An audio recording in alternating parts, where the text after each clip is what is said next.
Uma vlogs and stories. Hello అండి అందరికీ, అందరు ఎలా ఉన్నారు? నేనైతే చాలా బాగున్నాను. మీరందరు కూడా ఎంతో హ్యాపీగా ఉండాలని మనస్ఫూర్తిగా కోరుకుంటున్నాను. ఈరోజు వ్లాగ్ వచ్చేసి నా ఈవినింగ్ రొటీన్ సింపుల్గా చూపించేస్తాను. ఈరోజు మా ఆయన బయటికి వెళ్ళిండే, అందుకే పిల్లల కోసం నా కోసం అని కేక్ ఇంకా ఎగ్ పఫ్ తీసుకొచ్చిన్నాడు. ఈ మధ్య బయటికి పోతే ఖచ్చితంగా కేక్ తెస్తున్నాడు, ఎందుకంటే అశ్వథామకి చాలా ఇష్టం కేక్ అంటే. బయట ఫుడ్ ఎందుకు అంతలా తినిపిస్తున్నారు అని అంటారేమో, కానీ అంతగానం ఏం పెట్టాము. ఎప్పుడో ఒకసారే తీసుకొస్తాడు, మరి ఎక్కువగా కూడా ఏం తీసుకురాడు. ఇద్దరు పిల్లలకి మరి నాకు నేనైతే ఖచ్చితంగా అడుగుతాను, అందుకే వాళ్ళతో పాటు నన్ను కూడా గుర్తుపెట్టుకుని నాకు కూడా తీసుకొస్తాడు. ఈసారి 3 కేకులు తీసుకొచ్చి ఇంకా ఫస్ట్ అయితే వాడికి పెట్టిస్తున్నాడు. వాడు అప్పటికే ఆగట్లేదు, అమ్మ ఫాస్ట్గా పెట్టు నాకని అడుగుతూనే ఉన్నాడు, అందుకే ఫస్ట్ వాడికి పెట్టించేసిన. ఆయన చాలా వరకు చాక్లెట్ కేకే తీసుకొస్తాడు. ఈసారి ఖచ్చితంగా నేను ఇంట్లో ట్రై చేయాలని ఫిక్స్ అయిపోయినా. పోయినసారి చేస్తే మొత్తం పాడైపోయినది, చెప్పింటిని కదా, చూపించినా కూడా గిన్నె అంతా మాడిపోయినది, కానీ టేస్ట్ మాత్రం చాలా మంచిగా వచ్చిండే. ఈసారి ఇంకా పర్ఫెక్ట్గా చేయడానికే ట్రై చేస్తా. నాకు కూడా కేక్ అంటే అసలు మస్తు ఇష్టం ఉంటుండే, చిన్నప్పటి నుంచి కూడా బాగా తింటుంటే. ఎప్పుడన్నా బయటికి బేకరీకి ఎట్లా పోతే నేను మా నాన్నతో నాకు ఖచ్చితంగా కేక్ తెప్పించుకుంటుంటే, సేమ్ అలానే ఇప్పుడు అశ్వత్థామ గాడు కూడా చేస్తున్నాడు. వాడు పెట్టించుకుంటాడు కానీ కనీసం అందులో సగానికి సగం కూడా తినలేడు, చాలా తక్కువ తింటాడు. ఇంకా మా ఆయన బయట నుంచి వచ్చింది కదా, అన్నం పెట్టమన్నాడు ఫస్ట్, ఇక అందుకే తన కోసం అని అన్నం పెడుతున్నా. ఆయన కొంచెం 5 నిమిషాల ముందన్న రాకపోయిండు, ఎందుకంటే నేను అప్పుడప్పుడే అన్నం తినేసింటి. వెంటనే కేక్ అంటే తినబుద్ధి అవుతుందో కాదో అని అనుకున్నా. ఇంకా మార్నింగ్ అయితే టమాటా చారు చేసిన, మధ్యాహ్నము పుదీనా చట్నీ లాగా చేసిన. యాక్చువల్గా ఫస్ట్ పుదీనా ఫ్రైడ్ రైస్ లాగానే చేద్దామని ట్రై చేసిన, కానీ లాస్ట్కి అది ఉడుకుతుంటే స్మెల్ చాలా మంచిగా అనిపించింది, అందుకే ఇక దాన్ని అట్లనే వదిలేసిన చట్నీ లాగానే తిన్నాం. టేస్ట్ అయితే బాగానే అనిపించింది, మరి అంత గలీజ్ ఏం లేదు.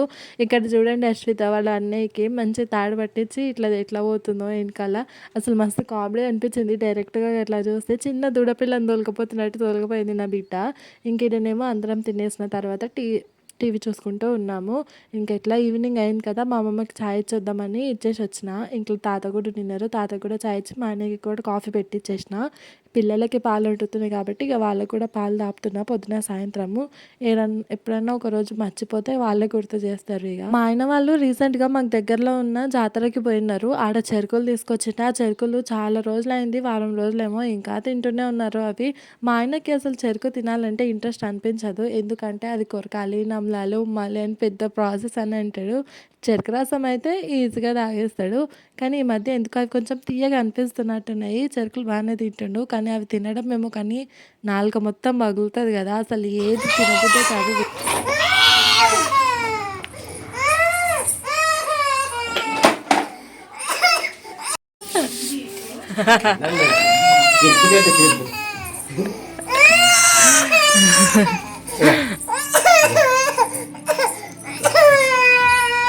నాన్న చల్లి పాపం కదా ఇది నాన్న అనేవాడు ఎన్నిసార్లు అని. కూతురు చేసే లెక్కలకి పాపం వాళ్ళ నాన్న వంగి మరి దండం పెడుతున్నాడు. అసలు ఫుల్గా సతాయిస్తుంది, ఎందుకంటే అసలు మధ్యాహ్నం పాప నిద్ర పోకునేది, అశ్వత్థామ కూడా పడుకొని లేడు.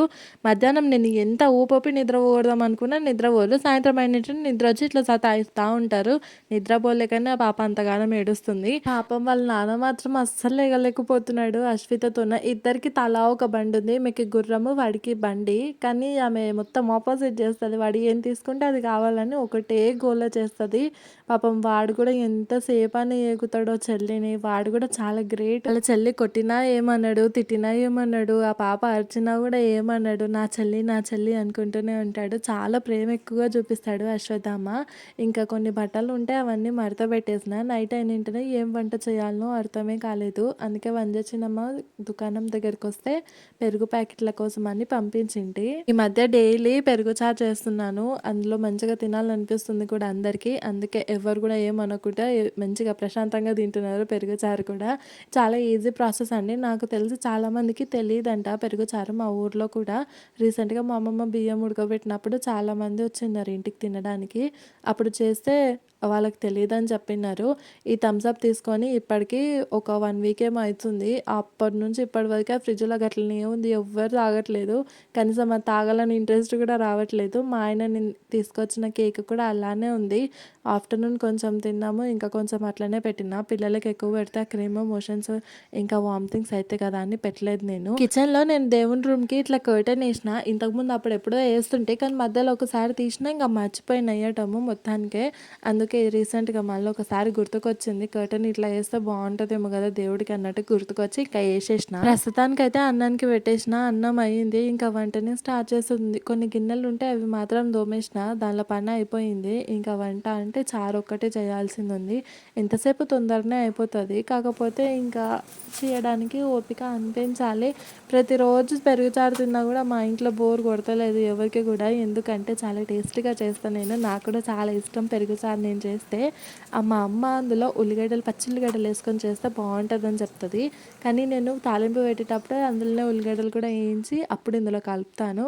మా ఇంట్లో పచ్చి ఉల్లిగడ్డలు ఎక్కువ తినరు, అందుకే ఇట్లా కలిపితే ఇంకా డైరెక్ట్ కూరల్లో తిన్నట్టుగానే తినేస్తారు కదా అని ఇట్లా ట్రై చేస్తాను నేను. ఏం లేదు, ఫస్ట్ పెరుగు మొత్తం చిలికి ఆ తర్వాత అది కొంచెం చిక్కగా చేస్తాను నేను, మరీ నీళ్ళు నీళ్ళు చేయను.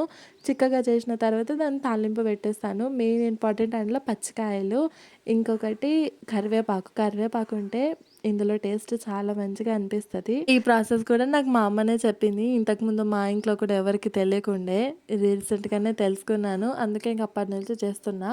కిచెన్లో పని మొత్తం అయిపోయిన తర్వాత కొంచెం రిలాక్స్ అవుదామని లోపల రూమ్లోకి వచ్చిన. ఆయనతో ఇవన్నీ బట్టలు చూసినాక ఎందుకో ఇవన్నీ సదిరింటే బాగుండు అనిపించింది. ఎందుకంటే కొంచెం బట్టలు తారమా చిట అయిపోయినాయి.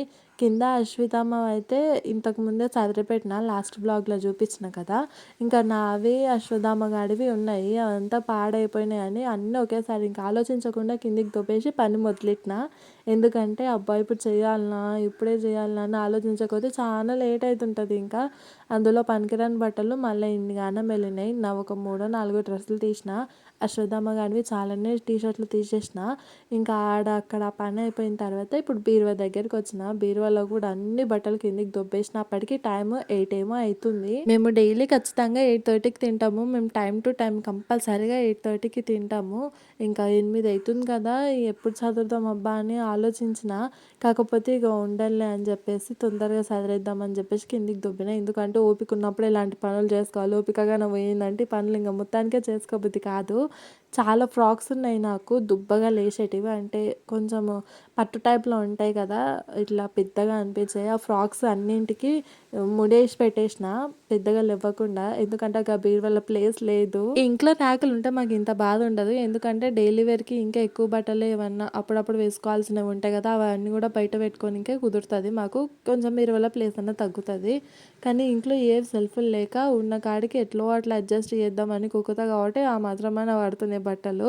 ఇంకా నా ఈ ఫ్రాక్ నేను రీసెంట్గానే తీసుకున్నా కదా, ఇది ఒక్క ఉతుకు అడ్డేంటనే అసలు బెడ్షీట్ లెక్కనే తయారైంది.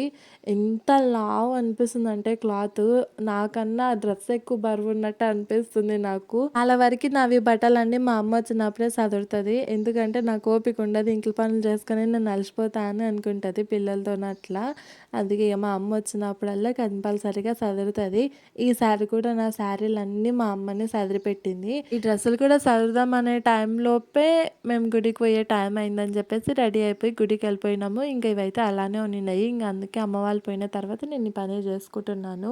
లెగ్గిన్లు మాత్రం చాలా ఎక్కువ ఉన్నాయి, పాతవి కొత్తవి అన్నీ కలిపే పెట్టేసిన, ఎందుకంటే సపరేట్గా పెట్టాను, ఇంకా ఆడ ప్లేస్ ఏం లేదు. అలా వరకు నేను లెగ్గిన్స్ ఆన్లైన్లోనే తీసుకుంటాను, అది కూడా ఇన్స్టాగ్రామ్లోనే. క్వాలిటీ అసలు చాలా మంచిగా ఉంటాయి ఇన్స్టాగ్రామ్లో. మెగా బోటిక్స్ ఏమో ఉంటుంది ఐడి, అందులో తీసుకుంటాను నేను. కానీ ఈ శారీ కూడా అంతే ఇష్టంతో 5 లెగ్గిన్లు ఆర్డర్ పెట్టింది నేను, 1000కి 5. ఇంతకుముందు కూడా ఒక 12 లెగ్గిన్లు ఏమో తీసుకున్నాను. మళ్ళీ అవే లెగ్గిన్స్ ఆర్డర్ పెట్టిన, కాకపోతే అవి వచ్చిన తర్వాత కొరియర్ బాయ్ ఉంటారు కదా డెలివరీ చేసేవాళ్ళు, ఇంకా అన్న కాల్ చేసి అమ్మ ఇది ప్రైవేట్ నుంచి వచ్చింది, అనవసరంగా ఎందుకు 1000 రూపాయలు పోగొట్టుకుంటారు, అక్కడ క్యాన్సిల్ చేసేయండి అని అన్నాడు. ఫస్ట్ అయితే నాకు నమ్మబుద్ధి కాలేదు, ఎందుకంటే ఇంతకుముందు ఆల్రెడీ తీసుకున్నా కదా, అప్పుడు నాకైతే ఎలాంటి ప్రాబ్లం అనిపించలేదు. ఈయన ఎందుకు ఇప్పుడు ఇంతగానం చెప్తున్నాడని కొద్దిసేపు ఆలోచించిన నేను. మళ్ళీ ఆ అన్న చెప్పిండు నాకు, కొద్దిసేపు ఆలోచించిన తర్వాత నాకు ఫోన్ చేయమ్మా ఇప్పుడేం క్యాన్సిల్ చేయకు అని అన్నారు. సరేలే అని చెప్పేసి మళ్ళీ 5 మినిట్స్కి అన్నకు ఫోన్ చేసి ఎందుకన్నా మంచిదిలే అని చెప్పేసి ఇంకా క్యాన్సిల్ చేయించిన. చాలా తక్కువ అమౌంట్ అయినా కానీ ఏమో చూద్దాంలే తర్వాత రిటర్న్ పెడదామని అనుకుంటుంటే, ఎందుకంటే దీనికి రిటర్న్ ఇంకా ఎక్స్చేంజ్ ఆప్షన్ ఉండదు, అందుకోసమే అన్న అంతగానం చెప్పిండు. నాకు తెలిసి వాళ్ళు ఇంటి దగ్గర నుంచి పార్సల్ చేసి పంపిస్తారు కాబట్టి ప్రైవేట్ అని చెప్పింటారేమో వాళ్ళు, ఇంకా ఎట్లనో అట్లా ఇంకా మళ్ళీ రిటర్న్ అయితే పోయినాయి. మళ్ళీ ఎప్పుడో తీసుకోవాల్సింది. నా దగ్గర డబ్బులు ఉన్నప్పుడే నేను ఇవన్నీ ఆలోచిస్తాను. అప్పుడైతే కరెక్ట్‌గా టైంకి మనీ ఉండే కాబట్టి బుక్ చేసిన.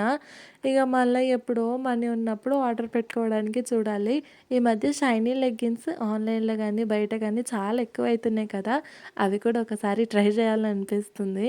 ఇప్పటికే బీరువా నిండింది. నెక్స్ట్ ఇంకేమన్నా తీసుకుంటే శారీ ఇంకేంలే మా ఆయన ఇప్పటికే అరుస్తున్నారు. "ఎన్ని డ్రెస్సులని తీసుకుంటావు? బీరువాలో కూడా పట్టనన్ని బట్టలు ఉన్నాయి నీకు" అని అంటున్నారు. అట్లా ఇట్లా తనలాడి ఆఖరికైతే సాధించేసిన. చాలా బట్టలు కుక్కి కుక్కి పెట్టేసిన. ఇంకా కింద సైడ్ కూడా సదిరిన. అటు సైడు శారీస్ అన్నీ మా అమ్మనే సదిరిపెట్టింది. డైలీ వేర్‌వి సపరేట్‌గా, పట్టు చీరలన్నీ సపరేట్‌గా. ఇంకా వర్క్ బ్లౌజుల కాడికి ఒక న్యూస్ పేపర్‌లో పెట్టి మూసి పెట్టుకుంటే అది కలరు వేరే వాటి మీదకి అంటకుండా మంచిగా ఉంటాయి. లేకపోతే ఒకవేళ అవి కలర్ పోయే బ్లౌజులు గాని అంటే చీర కూడా పాడైపోతది. పట్టు చీర కాబట్టి జాగ్రత్తగా చూసుకోవాలి వర్క్ బ్లౌజులను కూడా. తినే టైం అయితుంది కదా అని ఫాస్ట్‌గా అన్ని పనులైతే చేసేస్తున్నాను. ప్రస్తుతానికైతే మొత్తం అయిపోయింది. సక్సెస్ అయిపోయింది. కానీ ఇంకా ఈ మధ్యలో కిందవి ఉన్నాయి. అప్పటికి నేను సదరకుని నావి. అవి ఎప్పుడు సదరాలో అని అనుకున్నాను. ఇంకా కొద్దిసేపు వెయిట్ చేసేసి అవి కూడా సదిరి పెట్టేసిన. ఇంకా వాటి పనైతే అయిపోయింది. ఈసారి తీసేటప్పుడు జాగ్రత్తగా తీసుకోవాలని అర్థమైంది. ఎందుకంటే చాలా పిచ్చిలేసేస్తది అసలు ఈ బట్టలు సదరమంటే. ఉతికిన బట్టలు మడత పెట్టడానికే ఓపిక రాక 2, 3 రోజులు చైర్ మీద పెడతాము. అలాంటివి మడత పెట్టినవన్నీ తీసి కిందేసి మడత పెట్టాలంటే మస్తు ఓపిక ఉండాలి నిజంగా. ఆ ఓపిక ఈరోజు చాలా బలవంతంగా తెచ్చుకొని నేను సదిరి పెట్టేసిన. చాలా బాగుంది కదా చూడనీకే. ఆఖరికి నీట్‌గా అయితే సెట్ చేసిన. ఇంకెంతేనండి ఇవాల్టికి వీడియో. మళ్ళా వ్లాగ్‌లో మళ్ళీ కలుస్తాను. అప్పటి వరకు మన ఛానల్ ఎవరైనా సబ్స్క్రైబ్ చేయని వాళ్ళు ఉంటే చేసేసుకోండి. ఇంకుంటానండి. Bye bye.